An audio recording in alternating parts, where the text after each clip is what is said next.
Going into the just concluded election, there were high hopes. How will you describe your feeling arising from the election proper? Put it very mildly. First, in the history of this state, as old as this state ought to be, and in all the trials of elections we had involved ourselves in, this is the worst. This is an embarrassment.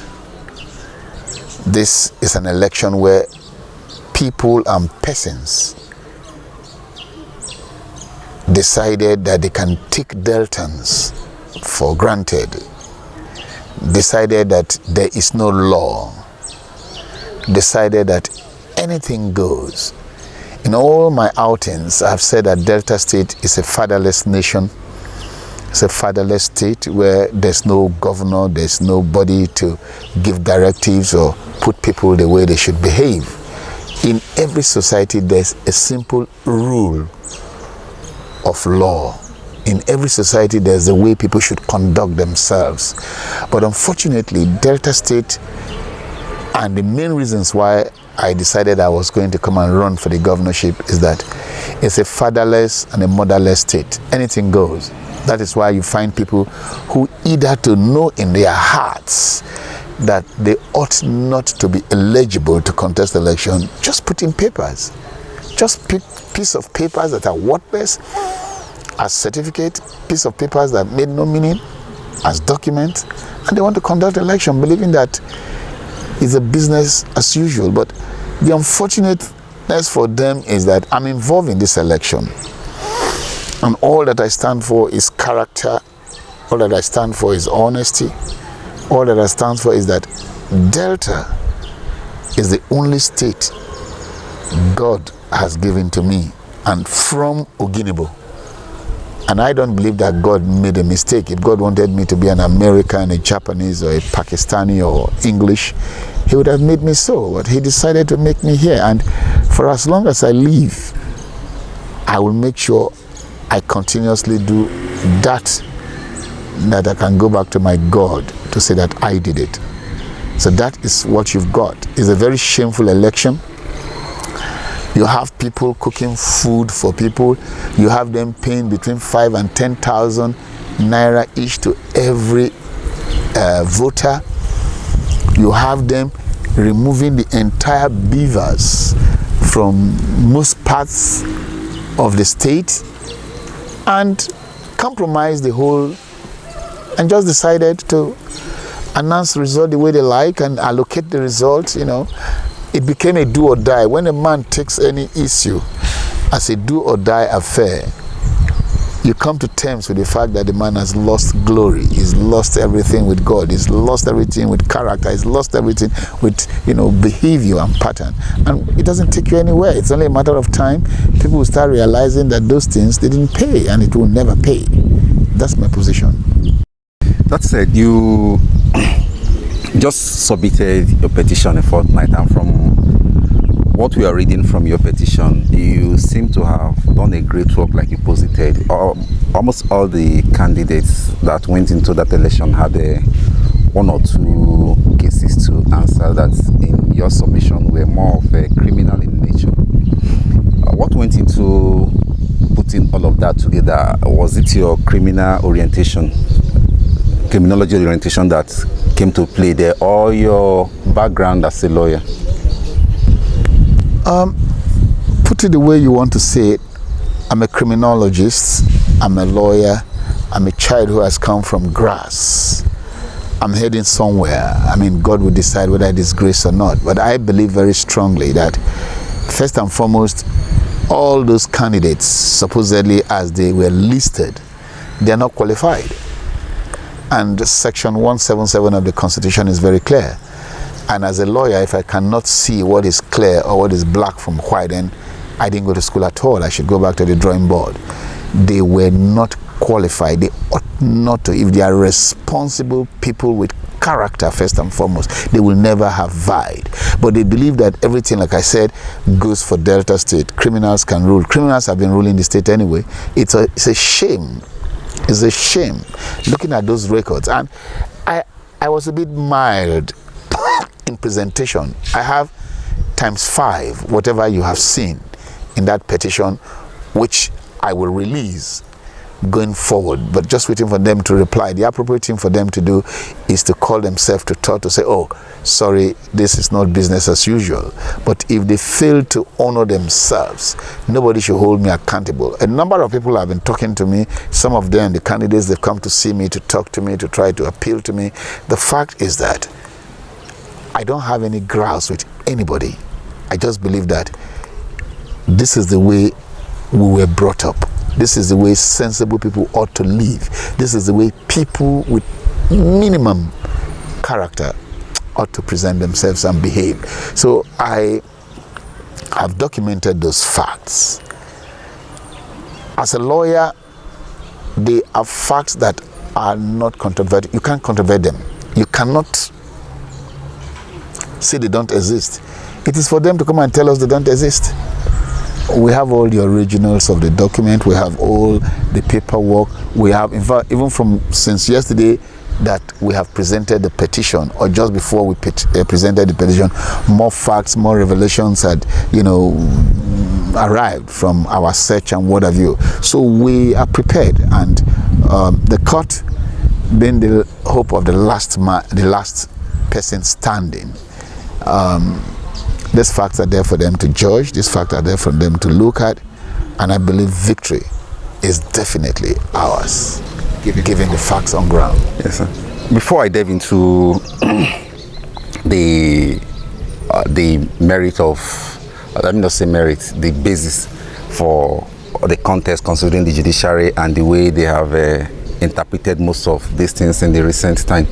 Let me ask, to buttress what you posited earlier. From what you've seen, it means criminality, forgery, has become endemic in the society. How far are you willing to go to ensure that people of this nature do not find themselves in public responsibility? You see, put it together. A good percentage of Deltans who claim to be working are fraudsters, unfortunately. And you see, these things are not secret anymore. Whatever money I have paid today for any business is known all over the world if people want to search it. For every single dollar that you have and you are holding, the source is traceable. It is computerized. So let us not continue to fool ourselves. They know these things. They themselves know that they are criminals. They themselves know that they ought not to contest that, but they believe that they can buy the judges. They believe they can influence the judgment. They believe they can. I mean, I hear, for instance, that Okowa had boasted that he was going to spend 30 billion, 10 billion at the lower tribunal, 10 billion at the Court of Appeal Tribunal, 10 billion at the Supreme Court. All of that will not work. Those things did happen, and if you go into the merits of the case that they have won, they never went into the nexus of the case. They just went, you're a party, yes. But now, the appropriate time, hence that's the reason why I did not go for pre-election matters, because I didn't want to waste my time. I knew what I wanted, I knew how I want to get there, and I've done it very well the way I think it should be done. So between you and I, if we were to lose faith in the judiciary, then it's just as good for all of us to commit suicide. All you need to do, present your case and fight it. Forget whether or not the result, you cannot prejudge the result of a judge. And if you look at those cases, I'm not saying all judges are saints, but largely the judiciary is the hope of the last man standing. So I believe very strongly we have presented. For instance, if you take the 4 candidates, of course, the issue of the PDP candidate is more than obvious that it's not worth being a local government chairman, talk less of going to contest an election as governor of a great state and people like Delta. It's not worth it, and the documents are there to prove him that it's not. If you take the other one, APC candidate, as you have read from the petition, forget him. he ought to know, being a lawyer, that he ought not to contest election. And if he failed to heed the self-conviction of, character and decide to contest, the consequences are obvious. As I've said, take the one called Great Ogboru. I brought Great Ogboru back to Nigeria. The day he came, as a coward, he couldn't come out of the plane, a Lufthansa plane. I went into the plane in Lagos to bring him out, gave him a vehicle, a Mercedes-Benz 230E. I know that he has never gone to any school. I know him for whatever it is, what the father was called, father who was a driver in government college, Ughelli. He had lied pejorously that he finished primary school in 4 years. So he cannot even present the certificate because, he didn't go to any school. He said he went to Huron. All the people who went to Huron and graduated the day he said they graduated, unfortunately for him, we had a family in that school. The school has, produced a document of everybody who graduated that year. It's a lie, So the question is that if you want to participate in an election, let Deltans start seeing themselves in a true situation like an American election. Then take about this young child, Ken Pela. His name is Kennedy Pela. He's an Ijaw man. They came and hibernated here, and then we gave them refuge when they came with their problem. He defrauded the Ugemi Community Bank. Just like as I said, after our petition, more document, the NDIC has written, the central bank has now written, showing that he was the director of the Ugemi Community Bank. He became the MD and bankrupted the bank and ran away. In fact, benefit of hindsight, nobody knew it was going to come to this. When he was arrested at about 5:45 in the evening one day, he called me on the phone, himself and one Andrew Dacey, and that they have been incarcerated by the ICPC for the collapse of the Ugemi Community Bank. Thousands and thousands of people lost their money. I put money into that bank for the scholarship I was giving to people in the Ugemi Nation and everywhere. It's all rules. It's a lie. Now, so he bankrupted that bank. As you know, he was indicted, even lied on camera. He was indicted by the Commissioner for Finance, Kenneth Urogu, committee that sat and find him wanting. And in that argument, I recall very vividly that Professor Amos Otuama, who was the one who submitted his name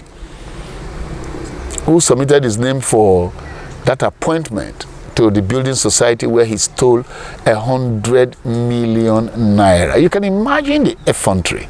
Now, stole 100 million naira, transferred the money, and ran away to Lagos. I don't know whether he thought Lagos was heaven, that it was never going to be found anymore. When Professor Amos Otuama, I recall now, protested that why was this report as damaging as this, the then governor Odonga then said, okay, set up a new committee of review. Let them say they can review this report if at all this man was not a thief. And Amos Otuama, in his unfortunate situation, looked at the report with his committee and further compounded his problem by saying that he should never have access to government office again in life, that he's a bloody thief and he should be dismissed immediately. So those reports are there, you can't wipe them away. And he needed the pardon of a president or the Chief Justice of Nigeria to be able to come. See, look, there are a lot of few water projects here that were awarded to him. All of them moribund, died. He never did anything about it. Okay, he does not have a house at home. He doesn't know. He cannot come and tell the people that they should vote for him. That's why you saw the kind of result we got in Oginibo, in all the 11 units. He was never anywhere. Now, so if Okowa, who sponsored him, allocated him numbers, if he did not win election in his home, where else would he have won election? No. So if he did not allocate him number, if he allocated him those numbers and believed that it's a way of life, the man was ab initio not qualified. So go to section 177 of the Constitution. If you're not qualified, you're not qualified. You have no business. It's like you and I. If we say we were to do a race competition, and then you took dopes, you took drugs to make you splint. At the end of the day, even if you get first, when you come back and you are tested and you come positive that you have taken, you've lost that medal, whatever. So it's a common phenomenon in life that you take this gamble, and if you are caught, you are caught. If you are not caught, okay, you can go away with it, but not for the issue of a governorship of a state as great such as Delta. It is the way we have gone that Delta is seen the way it's seen. Delta should run alongside like Dubai, in my opinion. God has blessed us, God has endowed us, and in all of that, there's nothing to show for it because of mediocrity, criminality, dubiousness. I'm not saying anything about Okowa yet. I tell you, the day I make up my mind to say things about Okowa, the state will shake. There's a whole lot of irresponsibilities shrouded around him, and unfortunately, I know that much, and we're just watching him to either honorably do what a man who ought to have some similar sense of character should do, or else face the consequences of it. We've done almost a book on what we know, but we're not saying anything yet because it's not a contestant. He's out of the race, he's finishing his term. I would advise him to enjoy whatever he has, and let's leave it from there. The judiciary in the recent time have been people have had different impression about some of the judgments delivered. With your knowledge as a lawyer, how would you describe the judiciary in clear terms, in terms of delivery of judgment? As a lawyer, is it the problem of presentation, delivery of judgment, or the defense of cases by the lawyers? No, you see, why unfortunately we have a lot of lawyers who double deal. They're on this side and on this side. They take money from both sides. So in that regard, it is difficult for you to actually know unless you take individual cases and what truly transpired. No judge what is onions. No judge. And don't forget that I have one in my house. No judge what is onions will deliberately be stupid to do what is wrong. Yeah, money is good, money is influential and all of that, but if you don't give them the room to wriggle, it will be difficult. For instance, in this case, the judge should ask Sheriff to produce his 7 affidavit, and Omo-Agege to produce his 11 or 10 names that he has created and different age and all of that. It's easy. In the case of Ken Pela, did you steal 100 million or not? Was there 2 panels set up or not? In the case of Ogboru, you say you went to Huron, you say you went to Government College, did you go? So these are the issues. Judges don't just do things. They must get a loophole. This case, there's no loophole at all for anybody to wriggle. They have to attest to the fact that those things that have been said about them are untrue for the judge to be able to maneuver. Or to do otherwise, there's going to be a cry. There's going to be an upheaval. There's going to be people in the street that believes very strongly that you have not done them justice. And if justice is the hope of the last person standing, then they have a duty to do so. And I think the lawyers that are doing this matter are very senior members. You have about 4 or 5 senior advocates on the team. They are very senior. They are not looking for money for, unlike some people. I give you a very naughty case of somebody who was working with the oil magnate in Port Harcourt. He was a lawyer with them, got 200,000, and then the same time went to the other side when the man died, and then started doing what he was doing. So what I'm trying to say in effect is, sorry, it's not business as usual. We'll get there.